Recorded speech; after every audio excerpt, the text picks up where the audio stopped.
Salah satu strategi bernegara Tiongkok yang patut ditiru di dalam negerinya adalah menyiapkan semua sarana digital online, internet, dan satelit untuk kebutuhan transaksi, sosial media, hingga navigasi jauh sebelum menyatakan dirinya sebagai global player di tahun 2013 dengan strategi kolonialisasi obor One Belt, One Road. Tiongkok menyiapkan negaranya jauh-jauh hari sebagai digital country. Sungguh, kita semua tahu bahwa ke depan, bahkan mulai saat ini, tata kelola dunia yang baru adalah dunia digital, digital ekonomi, digital payment, digital living, juga digital politik. Kita juga semua tahu bahwa kaum milenial, generasi Z atau Gen Z, dan generasi di bawahnya adalah generasi terkoneksi dengan digital atau disebut Gen Z, generasi connected. Saat ini 65% populasi di Indonesia adalah mereka yang berusia di bawah 40 tahun. Dan kepada kalian, saya ingin berbicara di mana di tahun Pilpres 2024, populasi mereka yang di bawah 40 tahun mencapai hampir 70%-nya di Indonesia. Sahabat muda, ini adalah era kalian.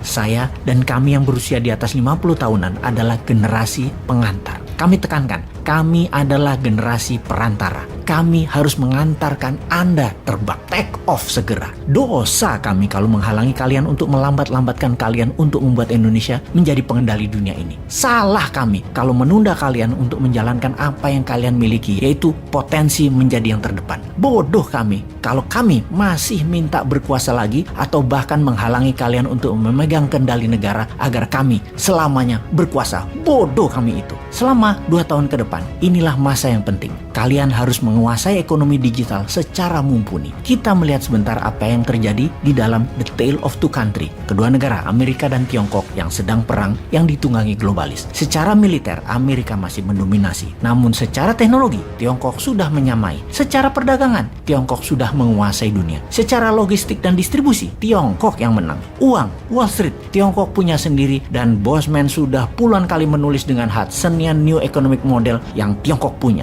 Sosmed, informasi, apakah Amerika pemenangnya? Mungkin di dunia saat ini leading Amerika, tapi di Tiongkok, di dalam negerinya, Amerika tidak bisa sentuh sama sekali. Kita perhatikan list di bawah ini. Baidu adalah Google-nya Tiongkok. Alibaba adalah Amazon-nya Tiongkok. Didi Suching adalah Uber-nya Tiongkok. Baike adalah Wikipedia-nya Tiongkok. Niche adalah Instagram-nya Tiongkok. Weibo adalah Twitter-nya Tiongkok. Renren adalah Facebook-nya Tiongkok. WeChat adalah WA-nya Tiongkok. Youku adalah YouTube-nya Tiongkok. QQ adalah Gmail-nya Tiongkok. Sahabat muda, melihat hal ini ke depan, mari kita bangun platform digital itu semua, dan kali ini kita meminta pemerintah ikut turun tangan. Tiru apa yang Tiongkok lakukan untuk negaranya. Setelah kita membangun ratusan platform tadi, maka pemerintah dengan gagah berani harus melakukan apa yang sebuah negara revolusioner berani lakukan. Seperti Tiongkok setidaknya, atau meniru Nigeria yang telah meniru Tiongkok sejak 5 tahun yang lalu untuk punya digital platform sendiri. Kita kembali ke Tiongkok di dalam negaranya untuk melindungi swasta dan kepentingan nasionalnya dari serangan asing. Misalnya,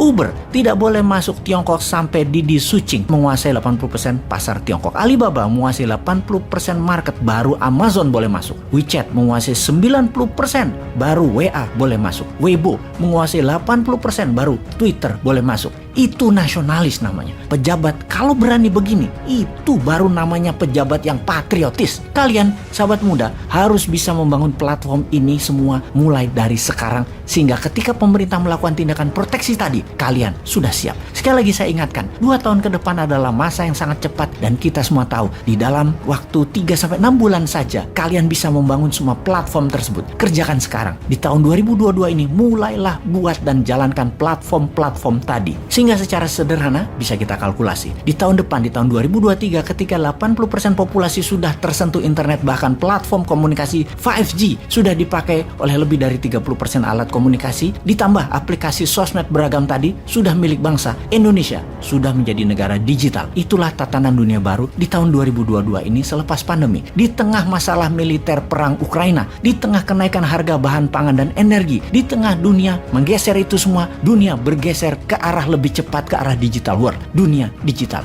Untuk itu, kita siap dengan digital ekonomi kita, siap dengan digital living. Tinggal satu langkah lagi ke depan bagi kalian, generasi milenial dan generasi Z. Di Di tahun 2023 mulailah bersiap untuk masuk ke era baru digital politik. Disinilah saya pribadi dan beberapa sahabat saya yang usianya di atas 50 tahunan ini menitipkan pesan. Wahai kalian, ambil alih dengan elegan semua hal digital mulai saat ini hingga seterusnya. Pastikan pemimpin bangsa ini ke depan usianya di tahun 2024 adalah mereka yang usianya di bawah 50 tahun pejabatnya yang terbanyak. Kalau perlu pilih pimpinan puncaknya milenial yang paham dunia anak muda dan digital. Juga pastikan pilih pemimpin yang merupakan darah baru yang segar. Jangan yang itu-itu lagi, baik namanya ataupun orangnya. Kalau yang itu-itu lagi atau orang di sekitarnya, pasti masih ada campur tangan penguasa lama dan oligark. Coret mereka semua itu. Generasi kalian milenial adalah pemimpinnya. Lupakan manusia pendosa semacam kami ini. Semacam saya sih. Lupakan mereka yang terus ingin berkuasa walaupun ternyata tidak membuat bangsa dan negara lebih baik selama ini. Sekali lagi,